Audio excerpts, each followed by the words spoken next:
Hello, my lovelies. My name is MG Leonard, and I am the author of many books, but most famously, this one, Beetle Boy.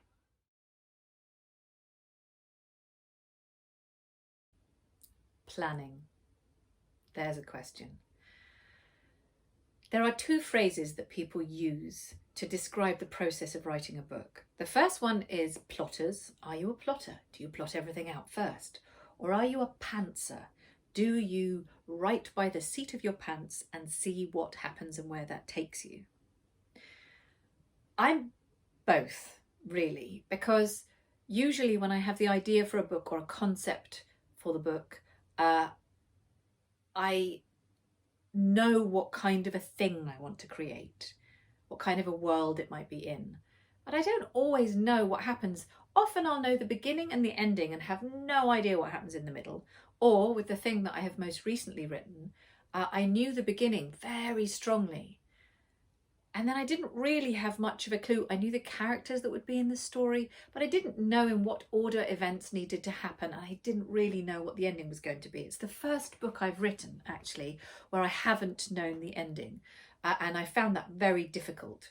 So I tried to plan it, but often there would be blank areas where I'd be like, oh, something happens in this bit here, I don't know. And then when I had done that as much as I could, and it still had big blank spots, I just started writing. And I knew from about 6 or 7 chapters in that a lot of the things that I had plotted didn't work and weren't going to happen.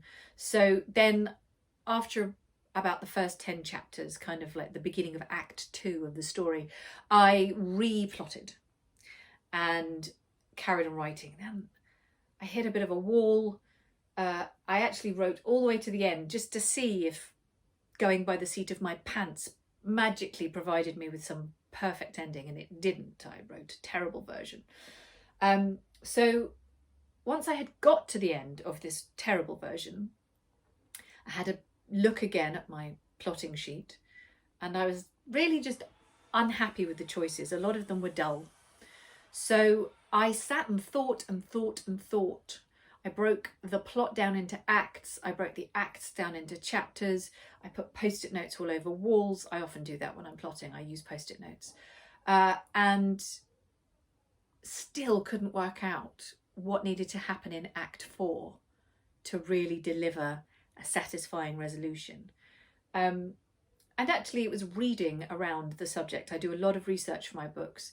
Then when I couldn't do anything plotting and I tried pantsing and it didn't get me anywhere, I dipped back into my research and I came across a concept that suddenly threw an idea into my head for the ending. And the moment I had that idea, I knew that was how the book was going to end.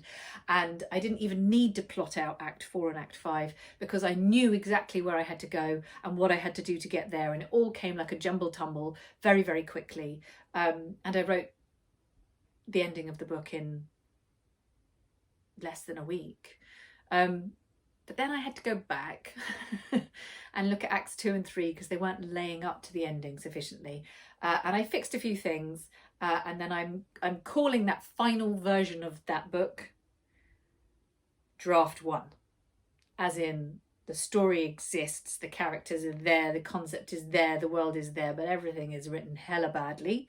And I sent that to my editor. And that's the joy of having an editor, by the way. That's one of the things the Golden Egg gives you as an editor, is that an editor can go through, you'll know some of the things that you've done badly, but some of the observations they'll make will surprise you. And they'll help you fix things like pace. So Draft 1's gone. And I'm guessing this book will come out in early summer 2021. So you'll have to see whether you think that my idea for the ending was successful or not. But yes, I do both, plotting and pantsing, and sometimes one provokes the other.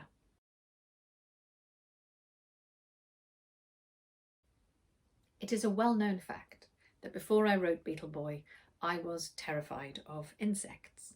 A lot of people find this peculiar and fascinating and maybe even disbelievable, but I was absolutely phobic about all insects. I did not like any of them.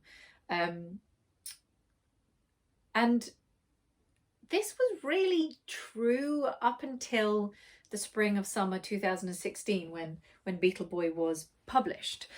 In that spring, my publishers got in touch with me and said, Blue Peter would like you to go on their live show with a lot of insects for National Insect Week in July. And I said, no. I am never going on live TV with lots of insects because I know what's going to happen. I will pretend to be brave, have a heebie-jeebie moment, scream, embarrass myself in front of 5 million kids by running off air. That's what will happen. And they said, no, you don't understand. It's really hard to get on Blue Peter. None of our authors ever get on Blue Peter. You are being invited on Blue Peter. You are going on Blue Peter. I thought about it. Seemed like a very good argument to me. And so I rang up my friend, Dr. Sarah Bainan, who was the entomologist that I had befriended when I first started writing Beetle Boy. And she factually checked all my books to make sure that the things I was saying about beetles were accurate or plausible. And I said, what am I going to do?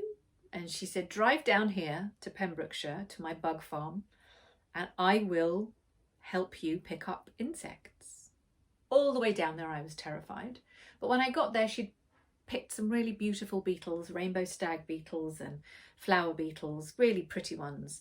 And she'd got them together and she just helped me pick them up. She desensitized me. I held them and we took photos with them, and picking up an insect was different to the way I imagined it being. It felt different.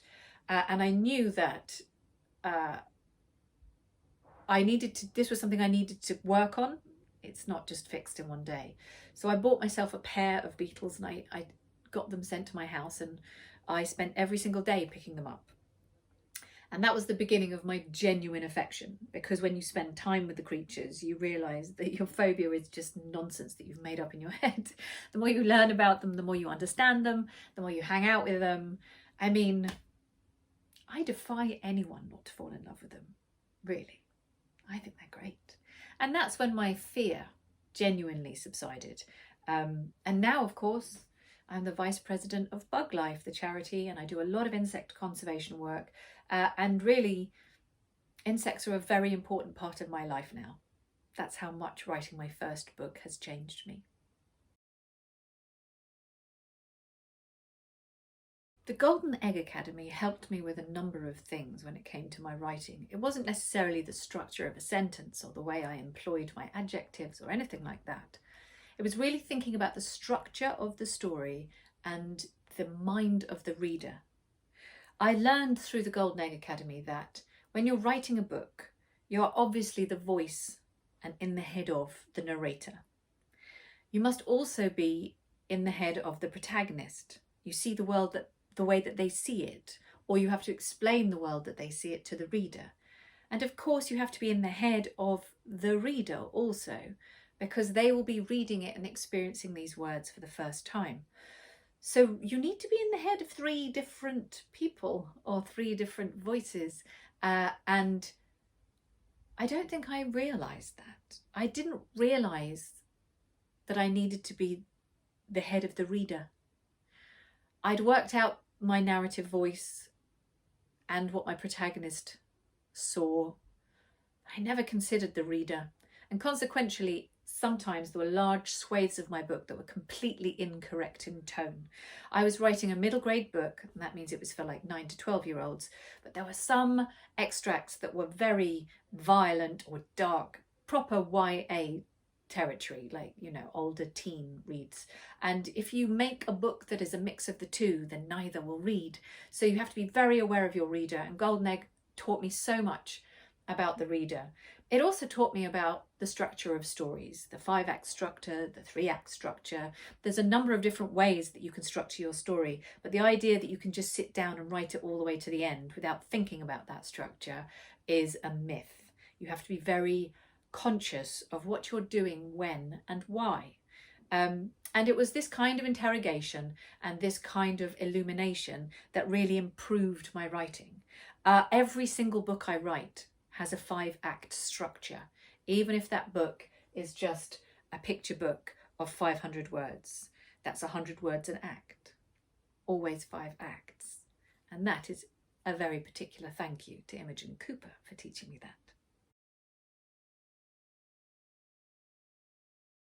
It's a real dream of mine to get the Beetle trilogy all the way to your TV sets.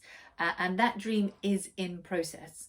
It started 2 years ago now, when a company called Navision optioned the rights with me as the named screenwriter on the project.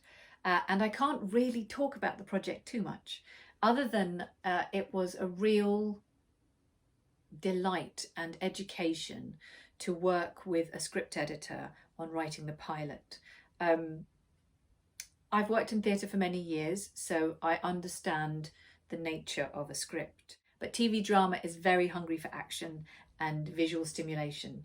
And my script editor, a wonderful woman called Hilary Norrish, and I spent many a night, day, week in Airbnbs thrashing through the order of things, how we would break down the trilogy, whether it would be one book per series, whether it would be the whole trilogy in the first series, how much focus we put on things. You have to tear apart your entire story into its different narrative elements and be so prepared to let things go that you think are essential and to write new things in that still remain thematically part of your story.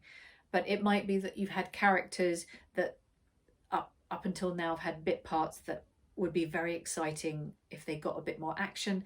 And you may find some characters that were very important in the book have less dramatic impact in a TV series. It's all still a massive work in progress. I have loved every moment of it, and I'm hoping that I will continue to do so as the project develops.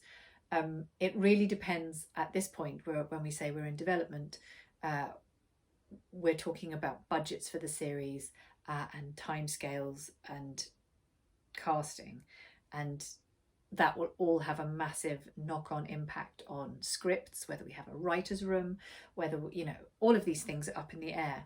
But I now feel very confident that I can write a really good screenplay.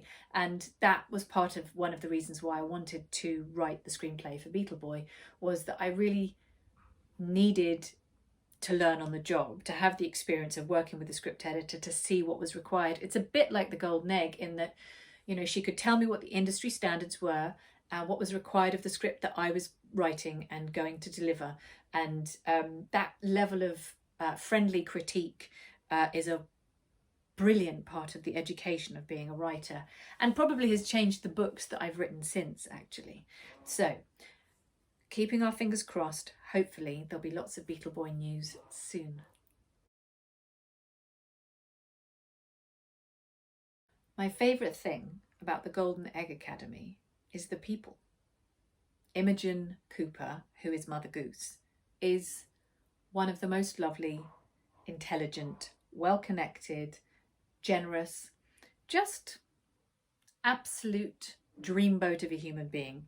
But you'll find that children's publishing is a wonderful place. The people tend to be very supportive. It's not competitive. Everyone wants everyone else to do well. So it's the people that I've met through the Golden Egg Academy, and the journeys that I've been on myself and witnessed others going on, and that I have been a part of, that have really enriched the last few years of my life. And I would recommend heartily that you should jump on board and become an egg.